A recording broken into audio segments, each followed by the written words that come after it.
Bonjour, je m'appelle Bouraleb Zohor, je suis médecin spécialiste en radiothérapie et aujourd'hui, à la demande de l'association Dar Zohor, nous allons essayer de répondre à quelques questions que les patients adressent à l'association qui concernent la radiothérapie. Alors, la première question, pourquoi m'a-t-on indiqué la radiothérapie? Alors, il faut savoir d'abord que la radiothérapie, eh bien, elle est indiquée dans pratiquement toutes les étapes de la maladie. Donc, le fait qu'on vous ait indiqué la radiothérapie ne veut pas dire que la maladie elle est plus méchante ou plus agressive. Ça ne veut absolument rien dire parce que, encore une fois, la radiothérapie, elle peut être indiquée à toutes les étapes de la maladie. La deuxième des choses à savoir, c'est que la radiothérapie, eh bien, elle peut être indiquée soit seule. À ce moment-là, le but, c'est de tuer la tumeur ou elle peut être indiquée en association avec d'autres traitements. Par exemple, on peut l'indiquer avant la chirurgie et le but sera de réduire au maximum la taille de la tumeur pour permettre une meilleure chirurgie. Ou après la chirurgie, et là souvent les patients nous posent la question, pourquoi la radiothérapie alors que la tumeur a été enlevée? Eh bien, sachez que même si la tumeur a été enlevée, il y a toujours un risque de rechute.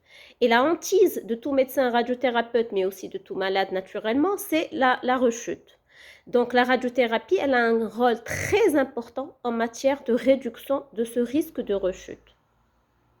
La radiothérapie peut être aussi indiquée en association avec la chimiothérapie. Et là, nous avons plusieurs schémas à proposer aux patients, soit en concomitant, c'est-à-dire en même temps, ou en séquentiel, c'est-à-dire on finit la chimiothérapie et on entame la radiothérapie, ou vice-versa. Bref, nous avons plusieurs projets thérapeutiques à proposer à nos patients et chaque patient va bénéficier du meilleur protocole thérapeutique. La deuxième question posée, c'est quelles sont les étapes de la radiothérapie? Alors, il faut savoir que la première étape de la radiothérapie sera une consultation avec votre médecin radiothérapeute. Et durant cette consultation, vous devez profiter pour poser toutes les questions à votre médecin radiothérapeute. Pourquoi? Parce que chaque radiothérapie est une radiothérapie à part. Ce n'est pas parce que la voisine, on lui a dit de ne pas manger telle ou telle chose que vous aussi, vous devez ne pas le manger. Ça n'a absolument pas de rapport. Donc, durant cette consultation, le médecin radiothérapeute va justement expliquer les étapes de la radiothérapie, le nombre de séances de la radiothérapie. Et là, je tiens à mentionner que le nombre de séances n'a aucun rapport avec la gravité de la maladie. C'est-à-dire, si à une patiente, on a indiqué 5 séances, ça ne veut pas dire que la tumeur est toute gentille. Et si à une autre, on a indiqué 40 séances, ça ne veut pas dire que la tumeur est méchante. Il n'y a strictement aucun rapport entre le nombre de séances et la gravité de la maladie. Donc, encore une fois, durant cette consultation, le médecin radiothérapeute va vous expliquer les étapes, va vous expliquer le nombre de séances, ce qu'on attend de cette radiothérapie. Il va aussi vous donner quelques conseils durant la radiothérapie. Ces conseils sont très importants pour le médecin, mais aussi pour le malade. Par exemple, pour une radiothérapie du sein ou de la glande mammaire, alors, on déconseillera à la patiente de l'alcool, du parfum alcoolisé, les déodorants alcoolisés, mais uniquement au niveau de la glande mammaire ou de l'aisselle, c'est-à-dire au niveau des zones irradiées, mais pas dans le reste du corps. Et souvent, les patients, ils nous posent la question, est-ce que je peux me doucher durant la radiothérapie? Mais bien sûr que vous pouvez vous doucher durant la radiothérapie, tout en respectant bien sûr les conseils de votre médecin radiothérapeute. Donc, durant cette séance, cette consultation, le médecin radiothérapeute va aussi vous expliquer les éventuelles complications qu'on peut observer durant la radiothérapie ou à la fin de la radiothérapie. Et fort heureusement, grâce au progrès technique, eh bien, ces complications sont de plus en plus rares et on n'en voit pratiquement plus. Donc, une fois la consultation achevée, la préparation proprement dite va commencer et la première étape sera un scanner dit dosimétrique. Pourquoi? Eh bien, c'est un scanner qu'on va réaliser en position de traitement avec des moyens de contention. Et je tiens à préciser que ce n'est pas un scanner diagnostique, on ne donne pas de compte rendu aux malades. Souvent, les patients nous demandent un compte rendu, on ne donne pas de compte rendu. C'est un scanner purement pour la radiothérapie et non pas pour le diagnostic.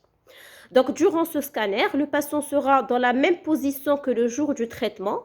Donc, c'est un scanner très, très important avec des moyens de contention qui varient en fonction du siège ou de la localisation qu'on veut irradier. Une fois ce scanner achevé, eh bien, le médecin radiothérapeute, qu'est-ce qu'il va faire? Il va contourer la tumeur qu'on veut irradier, mais aussi les organes avoisinants ou aux alentours de la tumeur. Il va contourer ces organes non pas pour les irradier, mais justement pour éviter toute complication en rapport avec la radiothérapie.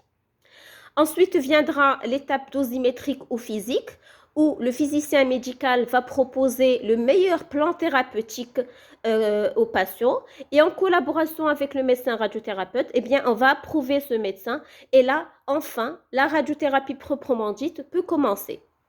Alors, la première séance de radiothérapie, ce n'est pas une séance de traitement, mais c'est uniquement une séance de contrôle. C'est ce qu'on appelle une séance à blanc.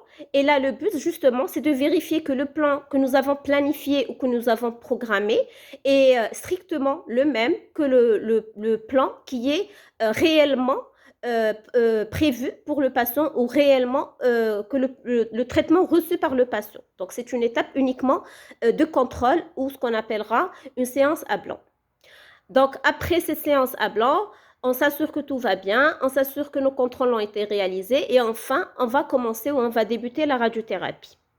Alors, généralement, c'est tous les jours de la semaine, du lundi au vendredi. On s'arrêtera que le samedi et dimanche, mais d'autres schémas peuvent être proposés. Il y a des patients à qui on va proposer un jour sur deux, par exemple lundi, mercredi, vendredi. Bref, il y a plusieurs schémas qu'on peut proposer. Tout dépend de l'indication et tout dépend du protocole qu'on peut vous proposer. Alors, durant cette séance, cette radiothérapie, eh bien, vous aurez toujours à voir votre médecin radiothérapeute, soit une fois par semaine ou alors à votre demande. Et là, encore une fois, le but, c'est de contrôler que tout va bien, mais aussi de guetter et de traiter s'il y a une apparition d'une quelconque complication. Donc, cette consultation en cours de radiothérapie est très importante et elle est importante aussi bien pour vous, patient, mais aussi pour le médecin pour vérifier que les choses se passent bien. Donc, une fois la radiothérapie achevée, en fonction du nombre de séances, en fonction de l'indication, eh bien, vous aurez à voir votre médecin radiothérapeute aussi à la fin des rayons. Pourquoi? Pour préparer la suite du traitement. Il va soit vous programmer une chirurgie si elle n'a pas été faite, soit programmer une chimiothérapie si elle a été faite, si elle n'a pas été faite, soit tout simplement prévoir le contrôle, c'est-à-dire l'évaluation de la radiothérapie. Et vous allez le constater, bien souvent on n'évalue pas précocement. On évalue 2 mois par exemple après la fin des rayons. Pourquoi? Parce que la radiothérapie, elle a un effet aussi tardif. Elle va réagir petit à petit. Même si vous avez fini vos séances de radiothérapie, eh bien, continue la radiothérapie à fonctionner, elle continue à marcher sur votre tumeur et vous allez le remarquer qu'on n'évalue pas rapidement, on évalue en moyenne à 2 mois de la fin des rayons. Donc voilà, nous souhaitons la guérison à tous nos patients et nous restons disponibles à toutes les questions qui parviennent via l'association d'Al-Zhor. Et bonne journée.